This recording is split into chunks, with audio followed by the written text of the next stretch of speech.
Pues continuando sobre mi crítica histórica bien fundamentada sobre este tétrico y nefasto personaje, el mal la mente llamado Benemérito de las Américas.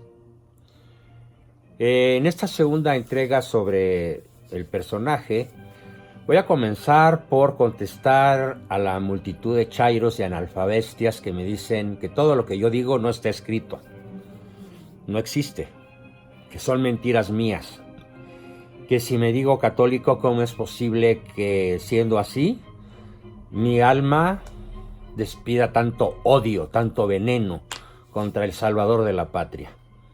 Bueno, pues es exactamente, para poner un ejemplo futbolístico, como si estuviéramos elevando a la categoría de héroe nacional futbolístico a una persona de un equipo nacional que hubiera dedicado toda su vida a meter autogoles.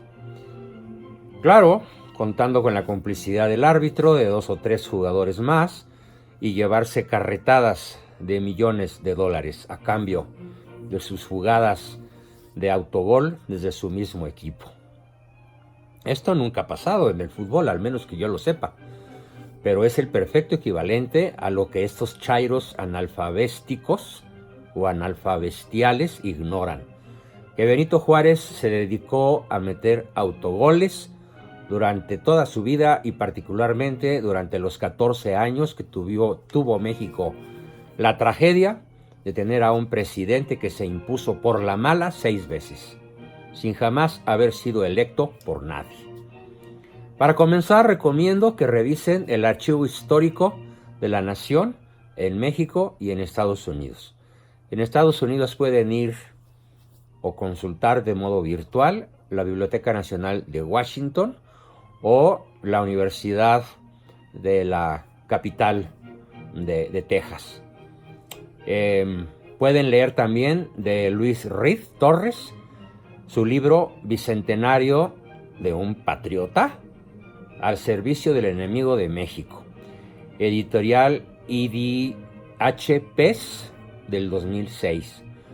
Recomiendo también a mi buen amigo, que en paz descanse, don Celedino Salmerón, en su libro de Las grandes traiciones de Juárez, al que me tocó a mí mismo editar en el año de 1960, cuando yo tenía 17 años y por fortuna ya estaba bastante desfanatizado de este santón masónico. Recomiendo a otro autor, Armando Fuentes Aguirre, su libro La otra historia de México, Juárez y Maximiliano, de editorial Diana, año 2015. Por supuesto, un libro formidable que también me tocó leer a los 18 años, bajo la guía de mi padre en editorial Yus, siendo yo corrector profesional de esa empresa, el libro de don Alfonso Junco, Juárez intervencionista. Así, o sea, el jugador que a traición y a cambio de miles de millones de dólares mete goles en su propia portería. A ver si así me entienden, chairos, porque de fútbol vaya que entienden. José Fuentes Mares, José, un extraordinario historiador mexicano, no alineado con el narcosistema, su libro de Juárez y la intervención, que también me tocó corregir a mí a los 19 años, en el año de 1962. Desde entonces, hagan sus cuentas, soy una persona absolutamente enterada de los entresijos masónicos de la trágica historia de mi amada patria. Recomiendo también de don Salvador Borrego, haciendo la aclaración que este pobre señor murió siendo hereje al negar la autenticidad del Antiguo Testamento, pero todavía en 1969, cuando yo tenía 26 años, también corregí su libro América Peligra, donde pone a Juárez en su lugar, es decir, en el infierno de los traidores. Recomiendo también a don Félix Navarrete, La masonería en la historia y en las leyes de México. Este lo leí en 1957, cuando yo acababa de cumplir 14 años, y con este libro en la mano puse en ridículo a mis maestros de historia de la secundaria, porque obviamente también eran chairos y no sabían que no sabían. Desde luego no se me puede escapar que lean por favor a don Francisco Bulnes, amigo muy cercano de Juárez, que escribe, es una edición muy moderna, El verdadero Juárez, editorial Mora, del 2009. Por supuesto, a quien más recomiendo es a don Salvador Abascal Infante, el mexicano que desafió a la revolución, con su formidable libro editado por Editorial Tradición en 1984, cuando yo acababa de cumplir 41 años, que se llama su libro Juárez Marxista, de 1848 a 1872. También recomiendo de don Luis González El golpe de estado de Juárez, de Editorial Ortega, escrito en 1941, cuando yo todavía no nacía, pero que me tocó leerlo por ahí de los 7 u 8 años. De Isaac Asimov recomiendo Los Estados Unidos desde 1816 hasta la Guerra Civil, Editorial Alianza, año 1983. Pues bien, con toda esta artillería pesada, misilística, neutrónica, atómica y de pulsos electromagnéticos, ¿qué queda de Juárez? Ni los átomos. Queda reducido a lo que fue en realidad. Un alma condenada por su odio a la iglesia y por su miedo al infierno y al demonio. Veamos, ¿qué nos dice este conjunto de autores sobre los cuales baso este video que encontré? No sé quién lo firma, me llegó, no sé exactamente cómo, ni quién es el autor de este excelente resumen. Si lo localizo lo diré más adelante en alguna aclaración por ahí en honor a la verdad. Pero ¿por qué con este escrito decido hacer un video? Bueno, pues porque conozco a mi pueblo. Y mi pueblo pues es un pueblo que detesta la lectura. Entonces pues este muchacho, señor o quien sea que escribió esto, sacándolo de los libros que expuse al principio, hace unos minutos, pues yo creo que está condenado a ser leído por uno al millar de la población, o menos. Y como la gente sí tiene la manía de las pantallas, estoy seguro de que haciendo este escrito o un video, pues me van a escuchar muchísimas más personas que aquellas que únicamente se podrían echar el reto de leer. Dice el autor de este resumen: este es el homúnculo paranoico y traidor. Bueno, esto lo dijo yo, perdón. Este Juárez es el homúnculo paranoico y traidor. Homúnculo quiere decir hombrecito insignificante, que se le metió al Pejelopostli en la cabeza, en el corazón y en las tripas, en su cuerpo, como él lo dice. Ah, cómo se parece a Chávez. Perdón, a Maduro, que dice que Chávez se le aparece en la forma de un pajarito. Los dos esquizofrénicos, paranoicos, de remate y dignos de ser encerrados en un hospital psiquiátrico. Conozcan bien, pues, a este paranoico y traidor que se le metió al Pejelopostli para que después la demoledora sorpresa de la cuarta trastornación no sea tan cruel como ya está resultando apenas a los 100 y pico de días de haber comenzado. ¿Por qué? Preguntamos, ¿por qué celebramos? Bueno, yo no, claro, pero chairos y analfabestias sí. Y los maestros de la UNAM, que por supuesto pertenecen a la masonería, o no saben que no saben, y por lo tanto, a pesar de que son llenos de títulos y de entorchados universitarios, pues no tienen ninguna diferencia respecto de la masa de chairos y analfabestias que pululan por todas partes, que caen de los árboles y se salen de las coladeras. ¿Por qué el azteca común, el mexicano, premexicano, antimexicano, desconocedor de su historia, por qué celebra al traidor más grande que ha tenido México, como lo es Benito Juárez? Bueno, pues porque México es la contradicción andando, porque lo bueno y lo malo parecen ser igualmente nacionales. Este comentario es mío. En este país la palabra madre se usa para significar lo más excelso, adorable, maravilloso y excelente, pero al mismo tiempo se usa para describir lo más ruin, abominable, envilecido y desechable. Madre se usa en ambos sentidos. Y de la misma forma, entonces, ambivalente, extrema. La traición a la patria tiene los caracteres de un falso patriotismo. Juárez, gran traidor, es tenido por gran patriota. Hidalgo, gran destructor, asesino serial, es ensalzado como libertador. La contradicción en la que vive México es una lucha brutal entre el bien y el mal. Ya conocemos cómo va a terminar, nos dice Jesús Guisa y Acevedo. La contradicción en la que vive México es la lucha entre el bien y el mal. Ha prevalecido, ha triunfado el mal y se ha hecho no solo popular, el mal se ha hecho nacional.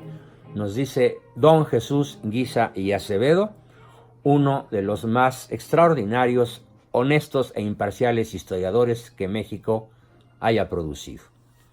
También él nos dice que Juárez no promulgó el Estado laico.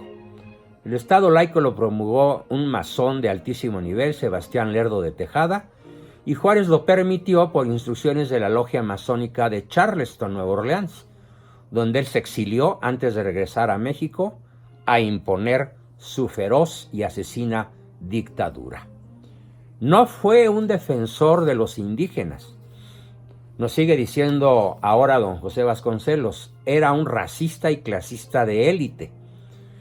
Desamparó a los indígenas yaquis revocando sus tierras comunales y masacró a cañonazos a más de 1,500 indios yaquis en Bacum, Sonora, dinamitándolos e incinerándolos dentro de una iglesia.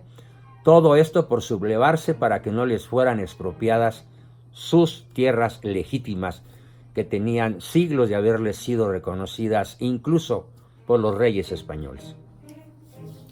Juárez no promulgó las leyes de reforma, abominables, por cierto. Estas leyes inicuas fueron hechas por varios liberales como Miguel Lerdo, José María Iglesias y otros más. Juárez solo promulgó la ley Juárez, la cual le quitaba el fuero a los eclesiásticos, pero ¿qué creen? Para dárselo a los políticos, por lo que a partir de Benito Juárez los políticos se volvieron intocables por tener el fuero. El presidente, los gobernadores, los diputados y los senadores de la República. Juárez no separó la iglesia del Estado, sino que robó a la fuerza sus bienes públicos, tales como catedrales, hospitales, hospicios y escuelas públicas.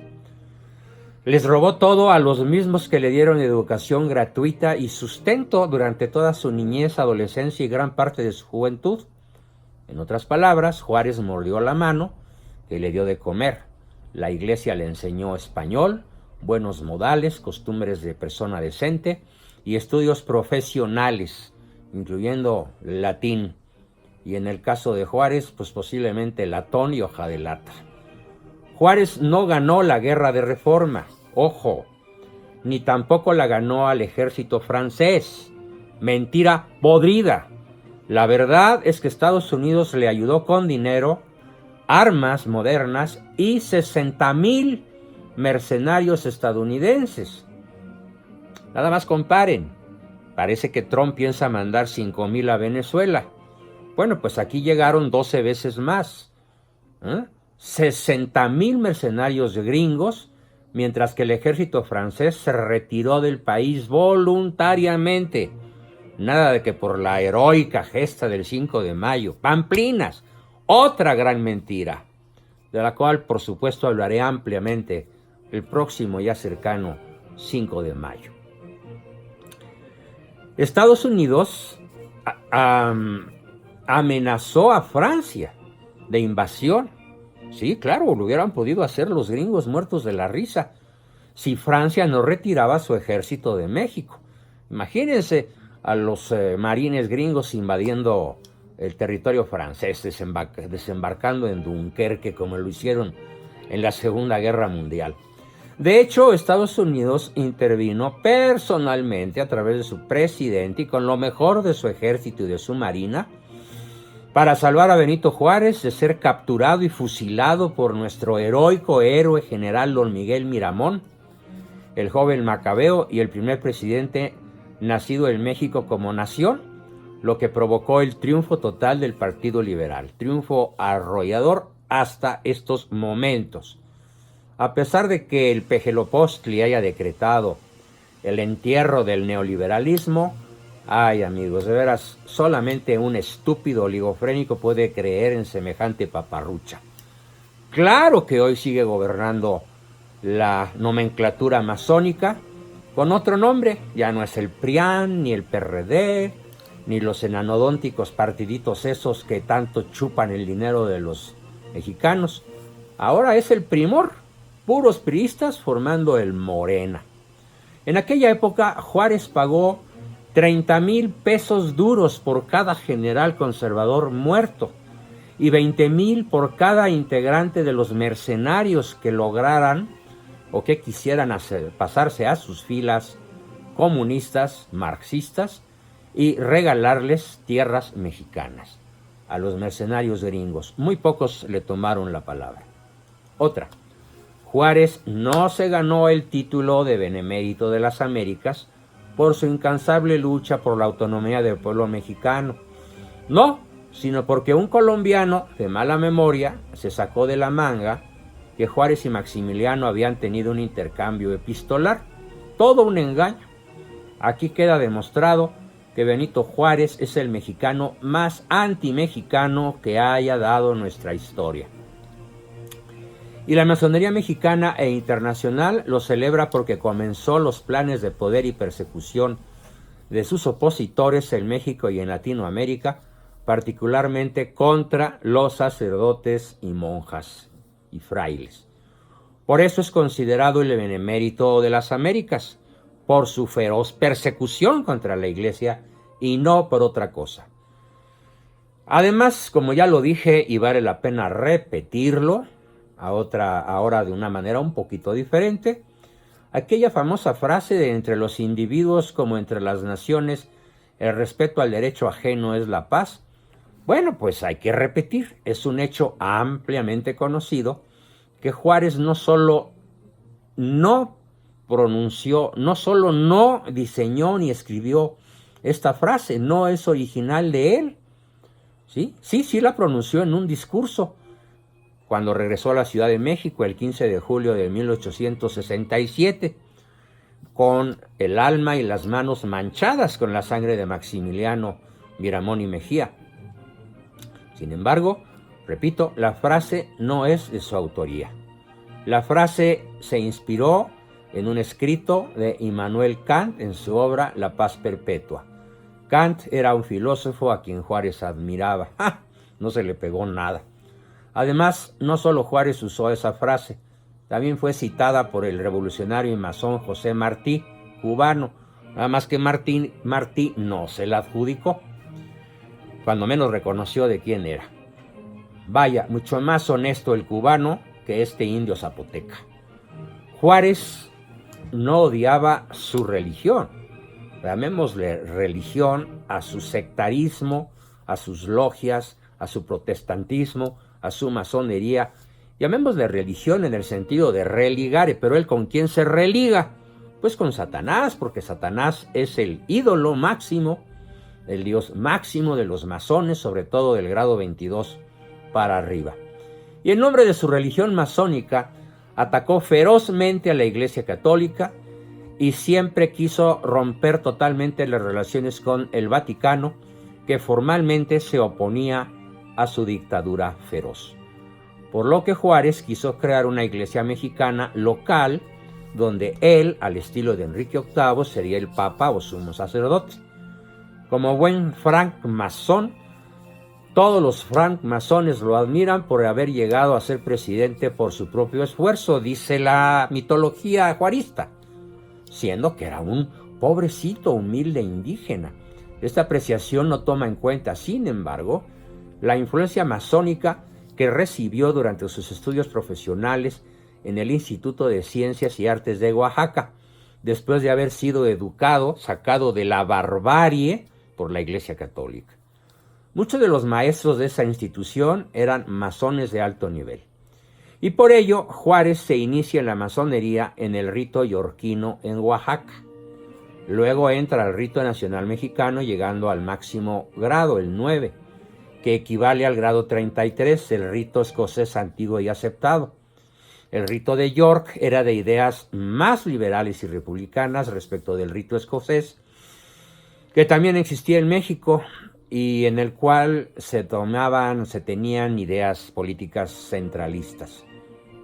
Ojo, a la ceremonia de iniciación masónica luciferina de Juárez concurrieron prominentes masones como Manuel Crescencio Rejón, autor de la Constitución de Yucatán de 1840, Valentín Gómez Farías, un famoso traidor, comecuras, vendepatrias, que también fue presidente de México, Pedro Subieta, comandante del general en el Distrito Federal y en el Estado de México.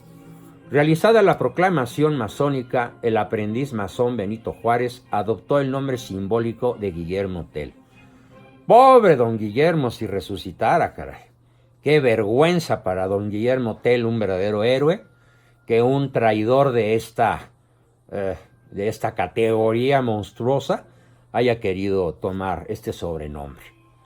Juárez fue ferviente en la práctica masónica. Su nombre se conserva con veneración en todos los ritos mundiales. Todas las logias lo han adoptado como un símbolo sagrado, como una deidad. Prueba de ello es el fastuoso monumento que la Ciudad de México dedicó a Juárez, que fue construido por los masones mexicanos para ahorrar eternamente, perennemente, como ellos dicen, a su Dios invicto. Juárez no defendió la soberanía nacional, sino que puso en venta al país por lo menos 4 veces a Estados Unidos, a cambio de ser reconocido por ellos como presidente de México. Juárez se había autoproclamado presidente después del planeta Cubay. Nada más hay que ver los 4 tratados de Juárez para vender México a USA. Tratado McLean-Ocampo de 1859. Tratado Corwin-Doblado de 1862. Tratado Carvajal-Woodhouse, 1865. Tratado Carvajal-Corliss, 1865 también. Proyecto José María Mata, de 1859. Y Convenio Iglesias-Liz, de 1864. Un primor son las opiniones de intelectuales mexicanos, tanto de liberales como él y de sus antagónicos conservadores. Palabreja esta resucitada por el Péjelo Postli en sus aterradoras y vomitivas mañaneras que más bien parecen un show tico del tipo ese de Cretina en América. Bien, veamos lo que dicen los liberales y los conservadores sobre la historia auténtica de Juárez y sobre la cual hemos sido adoctrinados por la SEP, Secretaría de Educación Pública. Dice, debemos reconocer en Benito Juárez al padre del liberalismo en México, ya que, bajo su dictadura, las logias masónicas de los USA nos dictaron y nos impusieron las leyes de reforma, la Carta Magna de las libertades de los pillos y de los grandes burgueses, enriquecidos a la sombra de una doctrina que hundió en la esclavitud a los humildes. De no haberle fallado el corazón a Juárez, qué bueno que se murió, mucho antes de lo que se hubiera podido morir, porque entonces la revolución de 1910 hubiera estallado en 1875. Ya por entonces los desheredados habrían constatado que las libertades de los débiles, estampadas por el liberalismo en la Constitución del 57, de nada valían frente a las libertades de los poderosos y de los influyentes. Cito aquí a don Juan Ignacio Padilla, antiguo jefe de la Unión Nacional Sinarquista. Y ahora, como lo prometí en el bloque anterior, cito a mi padre, don Salvador Abascal Infante, el mexicano que desafió a la revolución. Dice papá: catástrofe moral es el fruto forzoso y amargo de la revolución trifásica: protestante, 1, liberal, 2, y marxista, 3. Hasta la fecha, con Pejelopostli más vigente que nunca. En eso consiste la cuarta trastornación, en un incremento del protestantismo, del marxismo y del liberalismo a la vez, porque marxismo y liberalismo no son más que las dos puntas de una misma tenaza, para esclavizar a las naciones, particularmente a las naciones que todavía palpitan como católicas. Pero ella ha tenido sus líderes, dice papá, y de estos en México destacan dos: Benito Juárez y Lázaro Cárdenas. Ellos dos son los principales responsables del desastre nacional, porque han sido quienes más eficazmente han luchado contra el orden sobrenatural, con sus leyes e instituciones revolucionarias, hasta dejar desamparado y casi aniquilado el orden natural, fácil presa ahora de los embates del infierno mediante la propia revolución, manejada en gran parte por la masonería y esta, a su vez, por el judaísmo sionista internacional. Continúa mi padre: en cuanto a nuestro gobierno revolucionario, anticatólico y masónico, es lógico que sea enemigo de la pena de muerte de los malvados, por ser partidario y mantenedor de la pena de muerte de los inocentes, y principalmente de los más inocentes de todos, de los nonatos. Nunca en la historia de México habíamos visto una oleada tan brutal a favor de la despenalización del crimen nefando del aborto. Y otro, hasta aquí mi padre, ahora cito a don Justo Sierra, escritor liberal, que escribió: el tratado o pseudotratado MacLean Ocampo no es defendible, y todos cuantos lo han refutado bien, porque representó la constitución de una servidumbre interminable. Justo Sierra no tiene nada de católico, nada de conservador, pero cuando menos fue honesto al escribir este juicio terminante contra el zapoteca traidor. Y don José Vasconcelos, el maestro de América, es todavía más contundente. Juárez en Veracruz estaba muy bien acompañado. Su capital, su metrópoli, estaba en Washington, y hasta ahí fue a dar un obsequio que los juaristas ofrecían a la Gran República del Norte a cambio de su apoyo cada vez más urgente. Consta este obsequio en el Tratado MacLean Ocampo, que, dice el mismo Justo Sierra, apologista de la Reforma, otorgaba franquicias sobre el istmo de Tehuantepec y parte de la frontera que equivalían a un condominio. Y concluye Sierra diciendo que Juárez y Ocampo se hallaban alucinados al dictar ese documento, que las nuevas generaciones consulten el diccionario de la lengua, cotejen la definición de alucinado con la de traidor y resuelvan cuál es la que conviene al caso. Este fue Benito Juárez, el peor presidente y el peor traidor de la nación mexicana, héroe de la masonería y héroe de la ignorancia.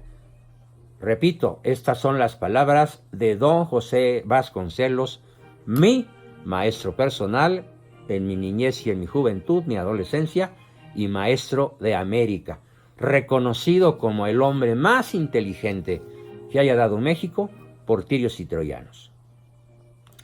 Para terminar esta segunda entrega sobre Juárez, vamos a ver las 9 comparaciones que estos autores deducen que nos llevan a odiar a Juárez, sí, odiar a Juárez, por supuesto, y amar a Porfirio Díaz.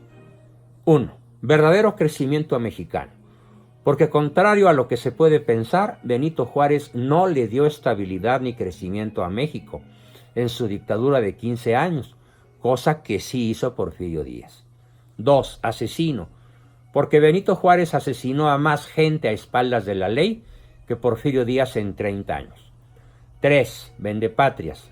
porque Porfirio Díaz jamás comprometió territorio mexicano, como sí lo hizo el gobierno de Juárez en los ya citados tratados, que vuelvo a repetir, bases protocolarias. En 1859 se ofrece en venta a Baja California. Correspondencia entre McLean Ocampo y Melchor Ocampo. Se ofrece el norte de México a partir del estado de Durango y Zacatecas. Circular de Melchor Ocampo de 1859. Se ofrece Baja California, Sonora, Chihuahua, Sinaloa, Coahuila, Zacatecas y San Luis Potosí a USA. Se ofrece Tamaulipas y San Luis Potosí a USA en Carvajal Woodhouse, 1865. 4. Verdaderos logros económicos, porque contrario a Benito Juárez, Porfirio Díaz sí tuvo verdaderos logros económicos. El proceso de industrialización mayor en toda Iberoamérica, una extensión de 20,000 kilómetros de vías férreas, paz y prosperidad que no se vivía desde la independencia, puertos, carreteras, aeropuertos, el dólar a 50 centavos. 5. Logros para la población, porque a diferencia de Juárez y de lo que se cree, Porfirio Díaz sí benefició a las clases bajas con obras como el Gran Canal del Valle de México, gran obra que ayudó a disminuir las inundaciones que afectaban a la población de todo el Valle de México. La inauguración de la UNAM, que por más de un siglo ha beneficiado a estudiantes de todo el país, a pesar de su legendaria mediocridad y de su feroz izquierdismo, que ha producido tantos monstruos que se han convertido en terroristas y en asesinos, y que ahora muchos de ellos ocupan ¿cómo se diría? La corte de Pejelopostli. Inauguró Porfirio Díaz docenas de hospitales públicos. Organizó el primer Congreso de Educación en el país, evento que fue trascendental en la educación pública de México, a pesar de su ateísmo y de su pésimo nivel. 6. Bajo la presidencia de Díaz se promulgó la Ley Reglamentaria de Educación, que por desdicha daba a la educación las características actuales. Aquí sí, Díaz metió la pata porque no tuvo más remedio que obedecer a sus jefes masones. Laica, obligatoria y gratuita. No es laica, es atea, sí es obligatoria y no es gratuita porque siempre ha sido a costillas de los mexicanos que menos tienen. Siempre te dijeron que este estatus de la educación lo dio Juárez. No, no lo dio Juárez. Te mintieron terriblemente. El único error de don Porfirio, aquí lo digo, fue someterse al positivismo comtiano. ¿Sí? Este error tenía que haber pagado, y así fue, muy caro, con su propia destitución, por otros peores que él, pero que eran tan positivistas como él. Aclaro que el positivismo no es pensar de modo positivo. El positivismo, para empezar, a reserva de explicarlo ampliamente, es una corriente filosófica, entre comillas filosófica, que niega el alma, la inmortalidad y la existencia de Dios. ¿Por qué? Pues porque como Dios ni el alma se pueden pesar, medir, oler y tocar, entonces simplemente ni el alma ni Dios existen. 7. Espléndida Ciudad de México. Porque a diferencia de Juárez, que no hizo nada por la capital, Porfirio hizo de la Ciudad de México una ciudad moderna, con avenidas y transporte público, tranvías eléctricos. Se construyeron infinidad y muchos edificios y monumentos públicos, y se erigieron faros eléctricos para la iluminación nocturna. 8. Estabilidad porfiriana. Porque a diferencia de Benito Juárez, con el cual el país seguía sumergido en un caos, Porfirio Díaz creó una estabilidad social y económica desconocida hasta entonces. Esta estabilidad propició la inversión privada y la industrialización masiva. El peso valía más que el dólar, ¿sí?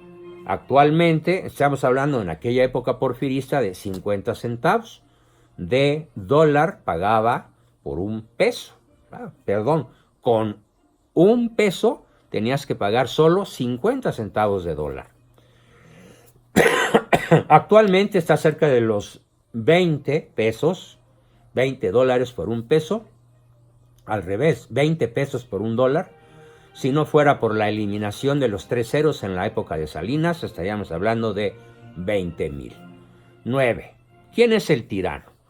A diferencia de Benito Juárez, que hacía lo que le daba a su antojo y que desconocía la Constitución de 1857, durante el mandato de Porfirio Díaz no solo se concretó lo expuesto en la Constitución de 1857, sino que se creó el Senado de la República como un contrapeso tanto al Ejecutivo como a la misma Cámara de Diputados ya existente, con lo que se fortaleció el gobierno republicano de división de poderes y se instrumentó un candado más en contra precisamente de la tiranía juarista, pues al haber dos cámaras y al ser necesaria la aprobación mayoritaria de ambas en cuanto a la creación y la promulgación de leyes, se hacía más difícil que alguien hiciera modificaciones a capricho.